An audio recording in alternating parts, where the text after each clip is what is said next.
Buen día.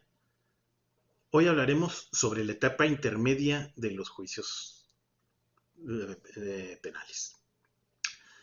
La etapa intermedia es un proceso, es parte de la etapa de un proceso penal que es dirigida por un juez de control y la cual consta de dos fases, que es la primera, la fase escrita, y la segunda, la fase oral.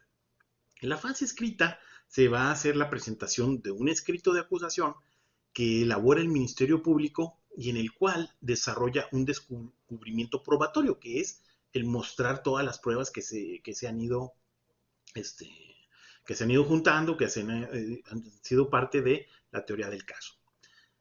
Y la fase oral es donde se realiza tanto la acusación como la admisión o exclusión de pruebas que tengan que ver con ese juicio respectivo. Ahí también en esa fase oral se va a realizar el ofrecimiento y admisión de medios de prueba de cada una de las partes, tanto el imputado como el defendido, ¿no? Como los medios de defensa, el imputado como el Ministerio Público. Para cerrar con esta etapa intermedia terminaría con la apertura de juicio oral, terminación, o la apertura de juicio oral. Bueno, primeramente esa etapa de escrita, la primera fase, que es la fase escrita, en ella se elabora un documento muy importante, que es el escrito de acusación.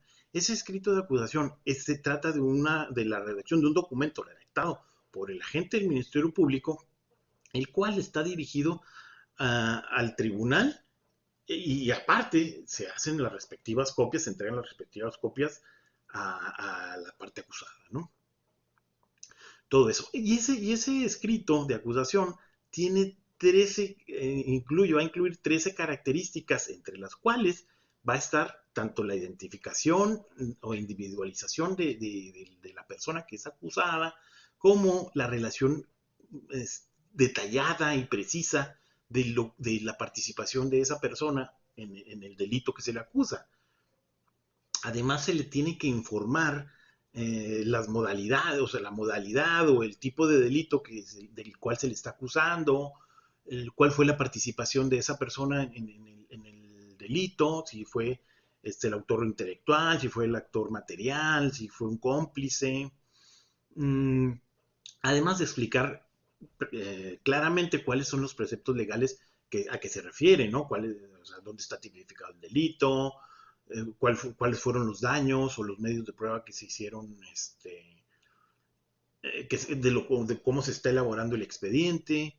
Mm, También se debe de especificar claramente los bienes que se tienen que asegurar, cuál va a ser la reparación del daño, el castigo que se le pide, que se pide a la persona específicamente, cuánto tiene que reparar, y todos los acuerdos probatorios, ¿no? Toda esa precisión de acuerdos probatorios con los cuales deberá ponerse de acuerdo finalmente si se termina de alguna forma anticipada mediante una negociación o se continúa con la apertura ya a juicio oral. Entonces, ese punto, ahí terminaría la cuestión del documento, de ese documento de acusación. Posteriormente se le debe notificar al acusado, al imputado, de esa acusación, de ese documento, ¿no? Donde se le están haciendo todas las acusaciones.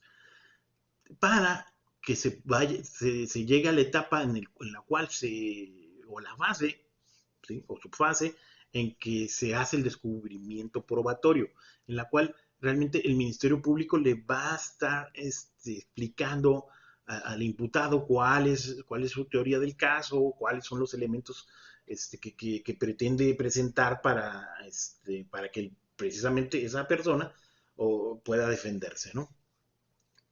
Adicionalmente, existe un punto, ya cuando se le entrega todos esos detalles o que se hace el descubrimiento de las pruebas, se le da la oportunidad de coadyuvar en la acusación al acusado, no digo al acusado, a la parte ofendida. La parte ofendida tiene la oportunidad de coadyuvar con el Ministerio Público para poder hacer el caso más robusto y ofrecer mejores pruebas o ayudar en la investigación relativamente. Adicionalmente, ya después de aplicar todo ese detalle, en la etapa de la fase escrita, el imputado puede llegar a tener la lectura de ese documento para que mediante esa lectura o ese análisis del escrito de acusación pueda defenderse, ¿no? Pueda señalar observaciones, errores que considere que se estiman, o pruebas, pueda presentar o él preparar pruebas las cuales determinen su inocencia, ¿no? Que es lo que tratará de probar. Sí. Ya después de ese tiempo, se da un tiempo razonable para continuar con el caso y se pasa a la audiencia o a la audiencia o a la segunda fase, que consiste en la fase oral, en la cual ya desde un punto de vista de que se analizó el documento, ahora se van a hacer las exposiciones, la exposición de la teoría del caso de cada uno de ellos, o de la propia defensa, ¿no? En ese desarrollo de la audiencia que se va a hacer en base a lo que la defensa quiere hacer y lo que hizo el estudio de la teoría del caso, de todo ese documento del escrito de acusación que analizó. ¿Sí? Entonces se llega a esa etapa y se pasa también a una etapa de acuerdos, acuerdos probatorios, en la cual pues las partes pueden celebrar, ponerse de acuerdo entre ellos para abreviar el caso, o de plano ya ir a lo último, que es el auto de apertura del juicio oral. Y que ahí es donde culminaría la etapa intermedia para continuar con la etapa de juicio, de apertura de juicio oral. Muchas gracias.